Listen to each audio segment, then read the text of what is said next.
ईद कुर्बान के लिए जानवरों को मोटा और फरबा करने का क्या फार्मूला है? एक जानवर को एक दिन भर में सब्ज़ चारा कितना खिलाना है, वंडा कितना खिलाना है, खुश्क चारा कितना खिलाना है, और वंडे में कौन कौन से अज्जा हैं जो हम देसी घर में वंडा बनाने के लिए इस्तेमाल कर सकते हैं।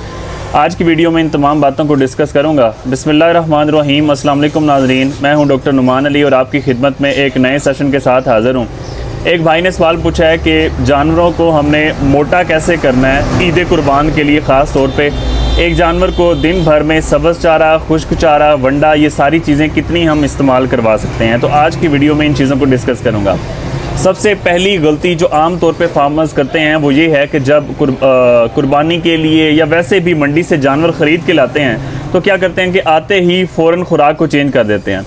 तो जो फौरी खुराक है चेंज कर देना, ये जानवर की सेहत के लिए बहुत ज़्यादा नुकसानदेह है। इसकी वजह यह है कि जो पुरानी खुराक पे जानवर चल रहा होता है उसको हज़म करने के लिए जानवर के पेट के अंदर जरासीम, बैक्टीरिया वगैरह मौजूद होते हैं। जब हम फ़ौरन खुराक चेंज करते हैं तो नई खुराक के लिए जरासीम जिस्म के अंदर मौजूद नहीं होते, तो इस वजह से हाजमे के अक्सर मसाइल पैदा होते हैं।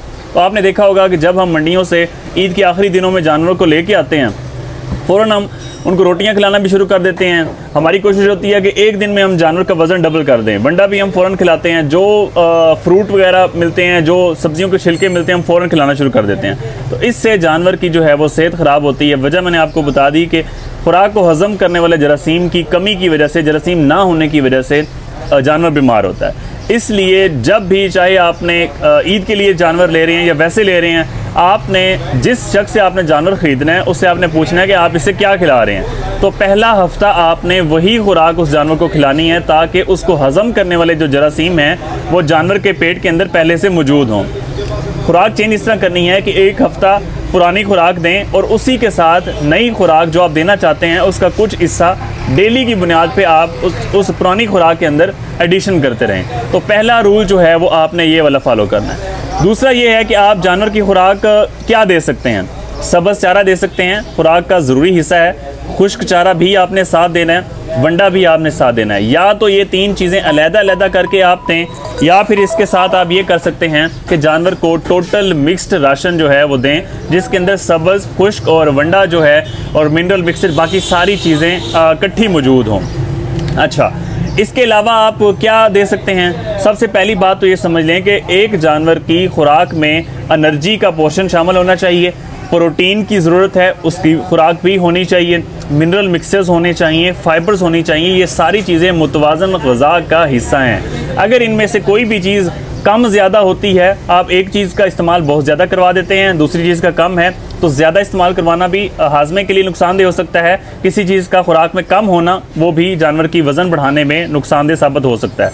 तो एनर्जी के लिए हम मकई इस्तेमाल करा सकते हैं, उसके जो तुट्टे होते हैं वो भी इस्तेमाल करा सकते हैं। अच्छा, सोरगम का इस्तेमाल करवा सकते हैं, जरी का इस्तेमाल, जिसे चरी कहते हैं सोरगम को, उसका इस्तेमाल करवा सकते हैं। बाजरे का, लोग गंदम का इस्तेमाल कराते हैं, काले चने हैं, एनर्जी का भी अच्छा सोर्स है, प्रोटीन का भी अच्छा सोर्स है। तो इन सारी चीज़ों का हमने इस्तेमाल एज ए एनर्जी सोर्स करवा सकते हैं। इसके अलावा फ़ैट्स का इस्तेमाल भी हम करवा सकते हैं। फ़ैट्स में हम बाईपास फ़ैट का इस्तेमाल करवा सकते हैं, जो घी हैं, डालडा आयल्स, उनका इस्तेमाल करवा सकते हैं। जो तेल हैं, सरसों का तेल हो गया, तिल का तेल हो गया, पोल्ट्री ऑयल हो गया, ये सारी चीज़ें भी हम एज ए एनर्जी सोर्स और फ़ैट का सोर्स इसका इस्तेमाल हम करवा सकते हैं। प्रोटीन का जो सोर्स है उसमें हम सोयाबीन की खल इस्तेमाल करवा सकते हैं, थोड़ी महंगी पड़ती है। खल सरसों इस्तेमाल करवा सकते हैं, खल बनोला इस्तेमाल करवा सकते हैं, खल तोरिया इस्तेमाल करवा सकते हैं। तो ये मैं आपको ऑप्शंस बता रहा हूँ क्योंकि मुख्तलिफ इलाकों में चीज़ें मुख्तलिफ मौजूद होती हैं। जो आपको फीड सस्ती लगे, जो चीज़ें आपको सस्ती अवेलेबल हों, वो आप इस्तेमाल करवाएं। जानवर को फरबा करते वक्त इस चीज़ का लाजमी ख्याल रखना होता है कि आपने जानवर की खुराक पे उतना ही खर्च करना है जितना जब आप जानवर बेचें आपको वापस प्रॉफिट के साथ मिले। ये ना हो कि आप खुराक पे इतना ज़्यादा खर्च कर दें, बाद में जब आप जानवर बेचें तो उतना रेट ही ना लगे। तो ये मैं आपको ऑप्शंस बता रहा हूँ कि एनर्जी के ये वाले सोर्स हैं, इनमें से जो आपके एरिया में मौजूद हो, जो आपको ज़्यादा सस्ता मिले, उसका आप इस्तेमाल करवा सकते हैं। प्रोटीन के मैंने आपको सोर्स बताए, जितने भी खले हैं वो प्रोटीन का सोर्स हैं। आप उनमें से वो वाली खल इस्तेमाल करें जो आपके एरिया में इजीली, आसानी से अवेलेबल भी है और आपको सस्ती भी पड़ती है।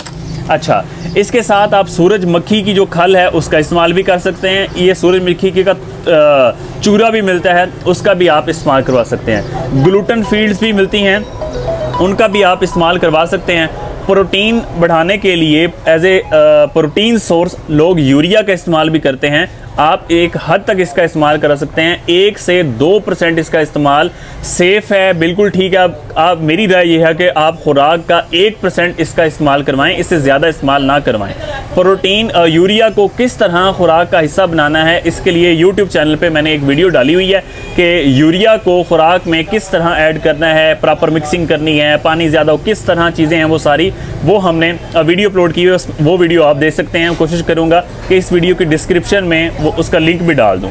अच्छा, दूसरे नंबर पे चोकर का इस्तेमाल भी आप कर सकते हैं। राइस पॉलिश जो है चावल की फक वगैरह, उसका इस्तेमाल भी करवा सकते हैं। शीरा का इस्तेमाल करवा सकते हैं। इसके अलावा माल्टे के जो छिलके मिलते हैं उनका इस्तेमाल भी करवा सकते हैं। आम के छिलकों का भी इस्तेमाल करवा सकते हैं, ये जानवर की सेहत के लिए बहुत अच्छे हैं। अच्छा, ये जो माल्टे और आम के छिलके आपने इस्तेमाल करवाने हैं, इनको आपने तूड़ी के साथ मिक्स करके इसका इस्तेमाल करवा सकते हैं। 30% तूड़ी ले लें और बाकी जो 70% हैं वो चाहे आप माल्टे के छिलके साथ मिला लें या चाहे आप आम के छिलके मिला लें। आलू हैं, वो भी एनर्जी का, प्रोटीन का अच्छा सोर्स हैं, उनका भी इस्तेमाल आप जानवरों की खुराक में कर सकते हैं।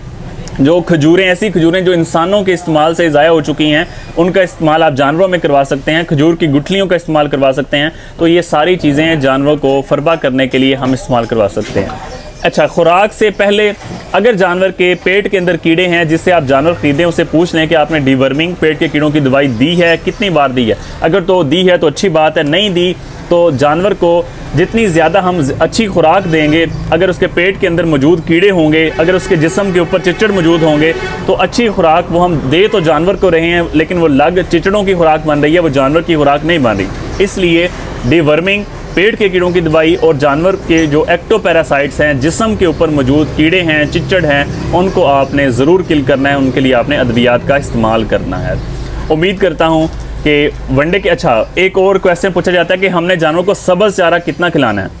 सब्ज़ चारा 10% बॉडी वेट का खिलाना है। फॉर एग्जांपल, अगर आपका जानवर का वज़न है, ज़िंदा वज़न, लाइव जो वेट है वो है 250 किलो, तो 250 किलो का 10% जो बनता है वो है 25 किलो। तो एक दिन के जो जानवर की सब्ज़ चारे की खुराक है वो है 25 किलो। ऐसा जानवर जिसका वज़न 250 किलो है, इसी हिसाब से अगर आप अपने जानवर का 300 किलो वेट है तो 30 किलो उसका डेली हमने सब्ज़ चारा खिलाना है। वनडे का लोग पूछते हैं कि वंडा कितना किलो खिलाना है, तो ऐसा जानवर जिसको आप फरबा कर रहे हैं, मोटा कर रहे हैं, तो उसके वज़न का 1% आपने डेली की बुनियाद पे वंडा खिलाना है। फॉर एग्जांपल 250 किलो वाला हमारा जानवर है, तो उसका जो वंडा बनता है वो बनता है 1 किलो इनका ना, 1% 250 किलो वाले जानवर का। तो इस तरह आप अपने जानवर का खुद सिलेक्ट कर सकते हैं कि अगर आपके जानवर का जितना वज़न है उसका 10% सब्ज़ चारा और 1% उसका वंडा। तो उम्मीद करता हूँ कि जो मोटा करने के वाले से, फरबा करने के वाले से आपके जितने भी खुराक के वाले से सवाल थे वो इस वीडियो के अंदर क्लियर हो चुके हैं। मज़ीद जानवरों के वाले से आपका कोई भी सवाल है आप कमेंट सेक्शन में पूछ सकते हैं। बहुत शुक्रिया।